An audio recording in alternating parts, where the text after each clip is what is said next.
Bonjour tout le monde, on se retrouve aujourd'hui pour un crash test nouveauté maquillage et je peux vous dire que cette commande que j'ai passée sur le site de Sephora a coûté un rein. On va parler du nouveau fond de teint de chez Gucci en format cushion. Je savais même pas que Gucci allait sortir un nouveau fond de teint, donc on va voir ce que ça donne. J'ai également pris un des nouveaux blushs de chez Tom Ford. 75 boules le blush. Vous imaginez bien que j'espère fortement que ce blush va faire des miracles sur ma peau. Et on va également tester des nouveautés de Rare Beauty qui sont arrivées très récemment sur le site de Sephora. Une base floutante et matifiante, une base d'ombre à paupières et le nouveau mascara. Je n'avais pas prévu de le tester, mais j'ai tellement eu de demandes en fait par rapport à ce mascara et j'ai l'impression qu'il a beaucoup de succès. Donc je me suis dit allez, un petit format voyage, comme ça je le teste et on verra ensemble ce que ça donne. Voilà pour le programme de cette vidéo. Je passe tout de suite à l'application du maquillage. Je commence. Est-ce qu'on dirait pas Dumbo comme ça? I am Dumbo, hein. Dumbounette.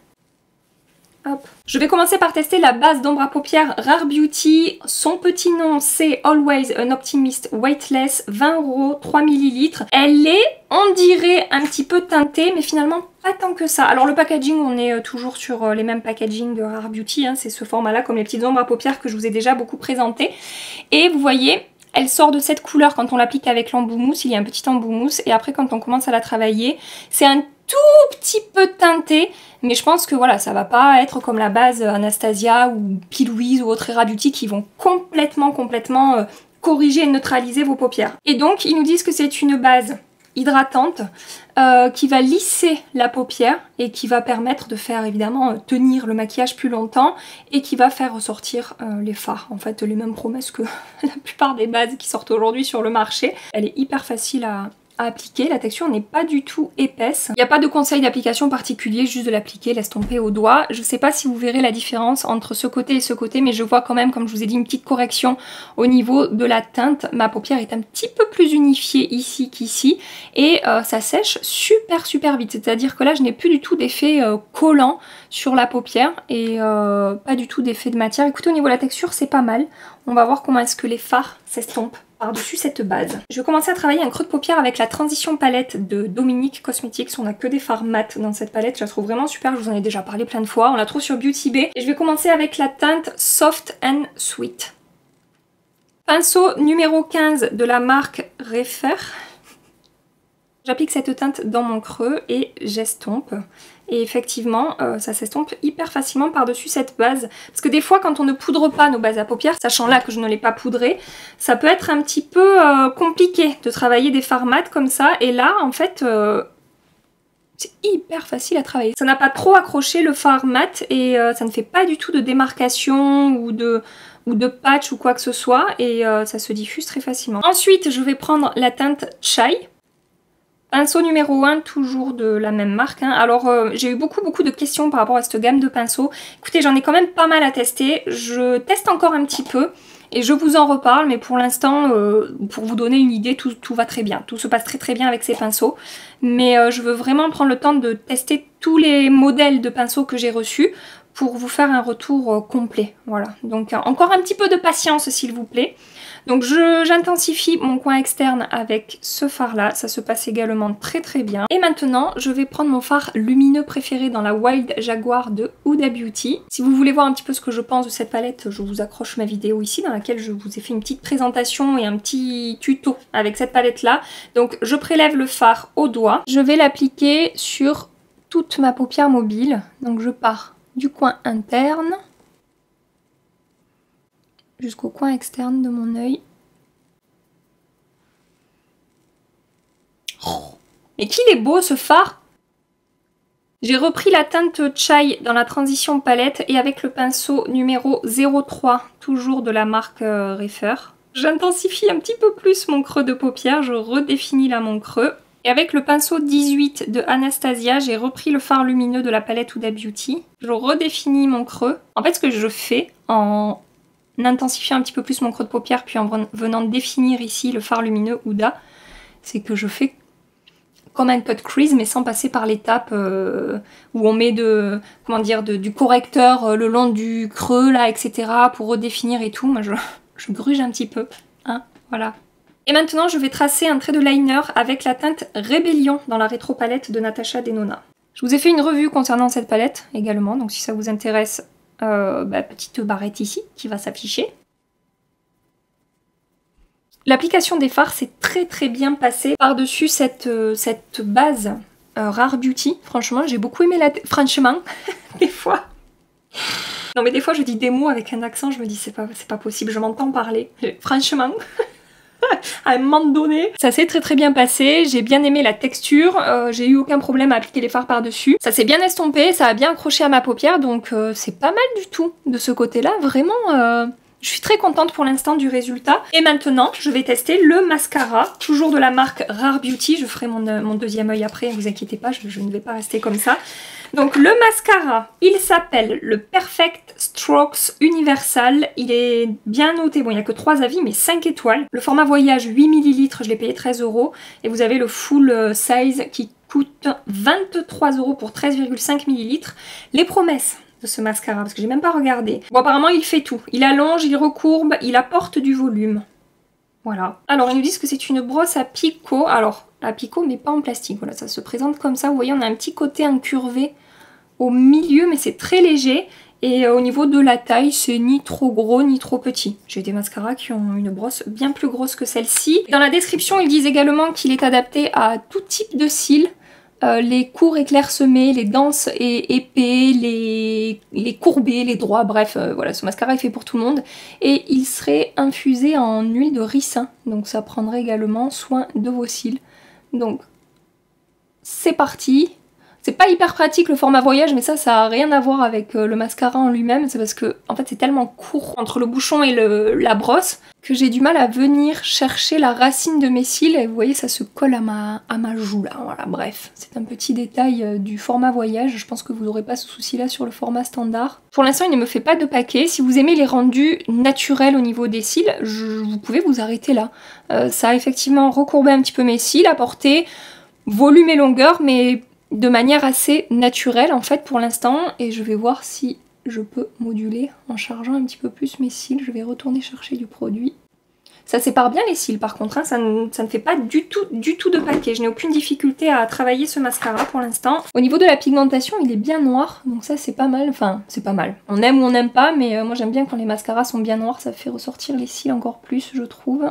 Et effectivement, j'arrive quand même pas mal à le moduler sans que ça fasse de paquet. Et ça c'est intéressant aussi parce que des fois quand on commence à appliquer quand même plusieurs couches de mascara, ça peut vite faire épais et les cils peuvent se coller ensemble, et là ça n'est pas du tout le cas.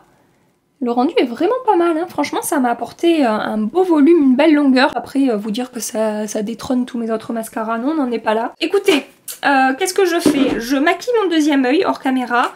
Et je reviens avec vous pour maquiller mon teint. Toujours chez Rare Beauty, je vais maintenant tester la base pour le teint. Quand la marque est arrivée chez Sephora, on a eu une base illuminatrice. Et là, on est sur une base plutôt matifiante et qui va lisser les pores. C'est la Always an Optimist Pore Diffusing. J'ai pris le format voyage 15 ml à 16 € il me semble. Le full size coûte 30 € et on a 28 ml. Ils nous disent que c'est une base qui va être à la fois hydratante, infusée d'acide hyaluronique. Donc ça va prendre soin un petit peu de votre peau. Et en même temps, elle va être lissante, floutante, matifiante, elle va contrôler les brillances au cours de la journée. Ils disent que c'est une texture gel légère. Effectivement, c'est transparent comme ça, c'est léger, je sais pas. En tout cas, une texture gel, c'est sûr. Ce que je vais faire, c'est que je vais appliquer sur une moitié de mon visage la base Rare Beauty et sur l'autre moitié de mon visage la base Origins, parce qu'en fait j'ai un fond de teint à tester avec vous aujourd'hui et je veux quand même voilà, tester le fond de teint avec une base que je connais bien. Donc je l'applique sur ce côté là de mon visage, donc super facile à appliquer, ça ne peluche pas par-dessus mes soins, donc ça c'est plutôt cool. Alors pour celles et ceux qui ne l'ont pas vu, je vous ai fait une vidéo sur la marque Rare Beauty quand c'est arrivé chez Sephora, je vous l'accroche ici. J'avais pas été hyper emballée hein, par les produits Rare Beauty, j'avais été même assez déçue globalement. Je m'attendais à, je sais pas, des produits beaucoup plus performants sur ma peau. Après, c'est mon expérience avec ces produits, je sais qu'il y a des personnes qui adorent cette marque et qui adorent les produits, mais moi c'est vrai que j'avais été un petit peu déçue. Aujourd'hui, pour l'instant, entre le mascara et la base pour les yeux, ça se passe vraiment bien. Je me dis que peut-être ça va me réconcilier avec cette marque. Voilà, donc là j'ai fini de l'appliquer. La texture est agréable à utiliser, hein. C'est facile à travailler, à étirer, ça n'est pas trop collant sur la peau, c'est pas non plus complètement mat velouté, ça me laisse une petite texture effectivement de peau un petit peu hydratée. Le côté matifiant, on le voit quand même un petit peu. Vous voyez, j'ai moins de lumière de ce côté que de ce côté, donc ça a un petit peu matifié ma peau effectivement. Et au niveau du lissage des pores, j'ai la peau un petit peu plus lissée de ce côté que de ce côté. C'est pas non plus sensationnel. Par exemple, la base Prime and Poreless de chez Too Faced va vraiment beaucoup plus lisser, flouter mes pores. Mais quand même, il y a un effet floutant et lissant. Donc, à voir pour la tenue des produits par-dessus. J'applique de l'autre côté ma base Original Skin de chez Origins, toujours la même. En comparant les deux côtés, j'aurais peut-être tendance à dire que la base Origins a un tout petit peu plus lissé ma peau et pourtant c'est pas non plus la base la plus lissante, hein, la base Origins. J'ai l'impression que j'ai la peau un tout petit peu plus lissée de ce côté et un petit peu plus mate également que du côté de la Rare Beauty. Je passe maintenant au nouveau fond de teint de chez Gucci. Le packaging, encore une fois, c'est très joli. Après, on aime ou on n'aime pas, comme toujours. Donc, ce fond de teint, c'est le Cushion de beauté que j'ai pris en teinte 03. On a 14 grammes de produit à l'intérieur. Son prix, 65 € pour 14 grammes de produit. On est chez Gucci, hein, voilà, c'est du luxe. Ça coûte très très cher. Donc, les promesses, fond de teint Cushion lumineux, hydratant, SPF 22, anti-pollution, anti-lumière bleue, se font parfaitement à la peau, couvrance modulable. Émerveillez-vous devant le design unique du lion pendant votre routine du matin. Waouh, le lion. Au niveau du packaging, je vous montre l'intérieur. Ça se présente comme un produit Cushion. On a un miroir. Ici, on avait la petite houppette Gucci. Et quand on ouvre, alors il y avait un plastique que j'ai enlevé, hein, une protection. Voilà, ça se présente comme ça. Je ne suis pas sûre que la teinte 3... Non, c'est sûr. Oh putain, c'est blanc. Oh. Ah. À quoi je vais ressembler avec ça, moi? On n'a que 6 teintes chez Sephora et j'ai pris la teinte 3, la teinte du milieu, s'il vous plaît. Allons-y, je vais commencer par l'appliquer avec la petite houppette qui est fournie avec. C'est blanc, c'est très très blanc. Ah, je vais devoir appuyer sur le bronzer. Oh là là, mais je vais ressembler à rien! Franchement, je suis dégoûtée parce qu'en prenant la teinte 3, carrément, je m'étais dit que j'allais être peut-être juste au niveau de la teinte, mais genre juste trop foncé, quoi. Je n'ai prélevé qu'une seule fois du produit, j'ai étiré la matière et je trouve que j'ai quand même déjà une jolie couvrance sur la peau. Donc j'aurais plutôt tendance à dire qu'on a une couvrance assez rapidement moyenne avec ce fond de teint. Par contre, ils se font super bien à la peau. J'avais pas trop aimé hein, le fond de teint, le premier fond de teint matifiant de chez Gucci. Là, pour le coup, dès l'application, pour l'instant en tout cas, à voir pour la tenue, hein, mais c'est très très joli sur la peau. Franchement, le rendu est pas mal du tout. Voilà le résultat avant fond de teint et après fond de teint. Vous pouvez voir le niveau de couvrance, comme je vous ai dit, couvrance plutôt moyenne. Et il est très fondu sur la peau, très jolie texture. On a une belle lumière qui se dégage de ce fond de teint. Effet seconde peau, écoutez, pour l'instant c'est joli sur la peau, mis à part cette teinte blanche. Ah, j'ai peut-être un petit peu d'effet de matière là dans mon aile du nez. J'ai tapoté, ça va mieux. Ça s'est fondu. Peut-être que c'est l'application avec la petite houppette que j'ai pas bien faite à cet endroit-là. Et donc de l'autre côté, je vais l'appliquer avec mon éponge. Oh, regardez la couvrance avec l'éponge. C'est vraiment pas mal du tout. Je m'attendais pas du tout à ça comme justement comme niveau de couvrance. Je me disais ça va être le genre de fond de teint ultra transparent qui va juste apporter un effet bonne mine en fait et qui va pas vraiment corriger la peau. Là, non. Là, on a quand même... Je suis en train de me transformer en cadavre, c'est merveilleux. On a quand même une belle correction au niveau de la couvrance. Et alors il se travaille facilement avec l'éponge. Ouais, et là il est super bien fondu sur mon aile du nez par rapport à l'autre côté. Donc c'est peut-être effectivement le Cushion qui déconne un petit peu. Ou la base Rare Beauty en dessous, hein, à voir. Comme d'hab, hein, quand je fais des crash tests, après je reteste les produits et je vous en reparle, que ce soit ici ou sur Instagram. Dans mes stories make-up du mardi soir, dans mes récaps du mois à la fin du mois du coup, donc n'hésitez pas à suivre ces vidéos si vous voulez des retours sur des crash tests que je fais au cours du mois. Je préfère largement l'application à l'éponge qu'avec la petite houppette et il est beau sur la peau, mais qu'est-ce qu'il est beau à l'application! Il est super fin, super fondu, j'ai même l'impression que ça affine de lisser ma peau de ce côté, alors pas de ce côté, encore une fois c'est peut-être dû à la base en dessous. Je suis totalement satisfaite de ce que je suis en train d'observer. Dès que je vois ma tête dans le miroir, je me dis c'est pas possible, attendez, je vais faire un truc encore pire, c'est que je vais redonner vie à mes lèvres et comme ça je vais avoir l'air encore plus cadavérique. Ah, mais que c'est beau comme ça, avec mes cernes à la Fenty d'Adams. C'est parfait, c'est parfait. Attendez, je veux quand même vous montrer la texture du fond de teint sur ma peau, que je trouve très jolie. Voilà, vraiment pas d'effet de matière du tout, complètement fondu et imperceptible, pas d'effet sec, une jolie couvrance malgré tout, donc ça c'est, je trouve, très positif de ce côté-là. Sa texture invisible sur la peau et sa couvrance quand même assez sympa. Ce que je fais hors caméra, parce que je vais pas avoir le temps là de tout vous filmer, j'applique bronzer, et je peux vous dire que je vais appuyer sur le bronzer.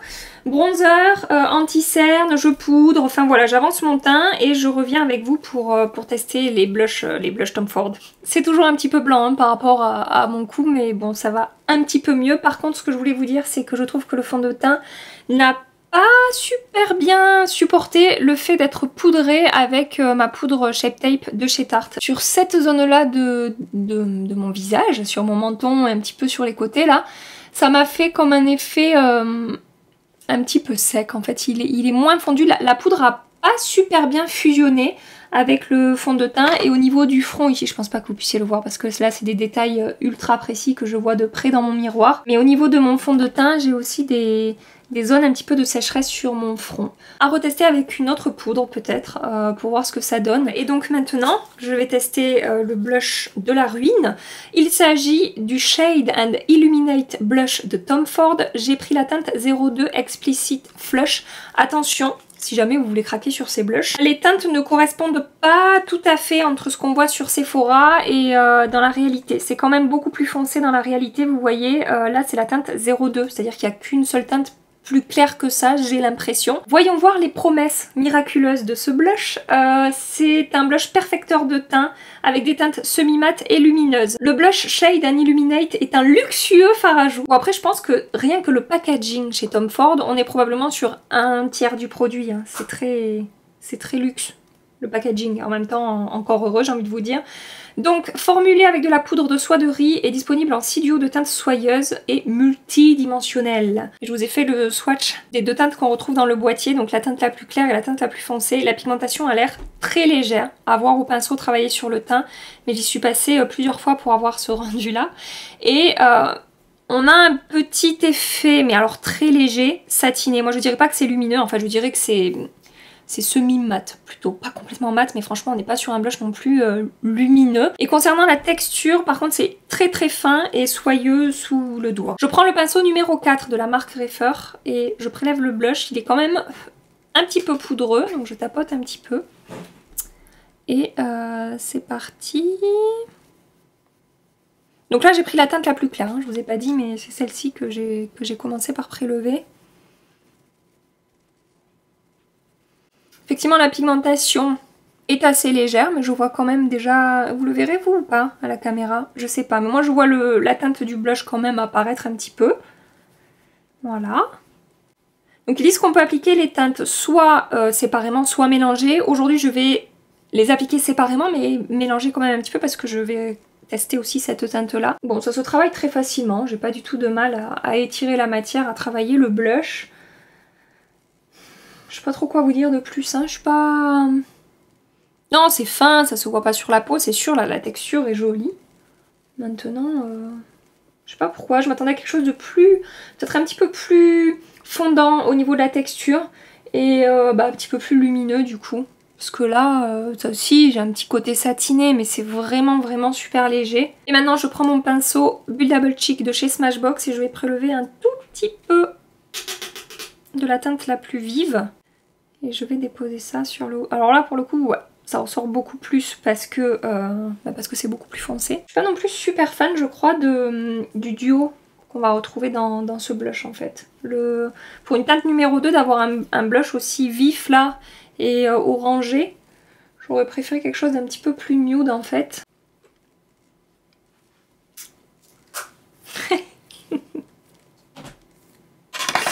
Je rigole parce que entre le fond de teint trop blanc et ce blush orange, vraiment, et mon maquillage des yeux froids, c'est une catastrophe ce maquillage. Catastrophe, c'est pas grave. Bon, concernant la texture de ce blush, au niveau de sa finesse et de son rendu sur la peau, je peux pas être négative, en tout cas de ce que j'observe aujourd'hui, c'est super fin et sans effet de matière sur ma peau, ça n'a absolument pas marqué mes pores, j'aurais même tendance à dire que ça lissait un petit peu ma peau. La texture est très jolie. Maintenant, pour avoir par exemple testé récemment les blushs Pat McGrath, qui coûtent un petit peu moins cher je crois quand même, si je devais vous conseiller un blush de luxe entre ces deux-là, ce serait les blushs Pat McGrath qui sont plus lumineux. Alors il y a différents finis chez Pat McGrath, il y a des finis plus lumineux que d'autres, mais voilà, les lumineux sont quand même plus lumineux et je crois que je préfère quand même la texture des blushs Pat McGrath qui ont une texture un tout petit peu plus... pas gel, je sais pas comment dire, mais c'est plus soyeux sous le doigt, c'est comme un petit peu plus doux et un petit peu plus onctueux. Je sais pas si ça vous parlera ce que je dis. J'adore chez Tom Ford le Shade and Illuminate Bronzer et Enlumineur Crème. Ça coûte très cher mais je vous ai toujours dit, si vous avez le budget et que vous voulez vous faire plaisir, allez-y, ce produit est merveilleux. Là je vous dis pas ça. Là je vous dis c'est bien.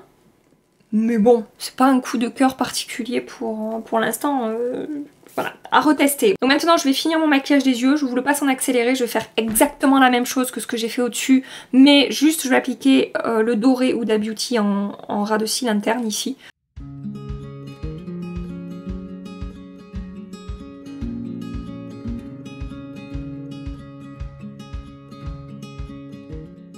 Je vous montre une dernière fois avant de vous quitter le rendu du maquillage sur ma peau, je reviens ce soir hein, pour qu'on parle de la tenue des produits évidemment.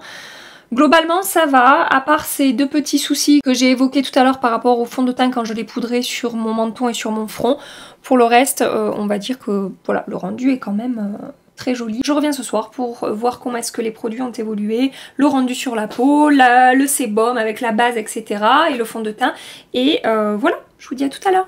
Bon bah ça fait 8 heures hein, que je me paye cette tête avec ce fond de teint, beaucoup trop clair pour moi. Je sais pas si on s'en rend vraiment compte à la caméra, mais je vous assure qu'à chaque fois que j'ai vu mon reflet dans un miroir, je me suis dit putain, ce look que j'ai aujourd'hui. Je vais vous parler de la tenue des produits. Je commence avec la base d'ombre à paupières. Les fards ont très bien tenu sur mes yeux aujourd'hui. Je n'ai pas de chute sur le contour de mes yeux, ça n'a pas bougé ou migré dans mon creux, c'est resté en place. Pour un premier jour d'essai, je suis très contente de cette base là. Si ce que j'ai observé aujourd'hui se confirme dans les jours à venir, je peux vous dire qu'on tient un très bon produit de ce côté là.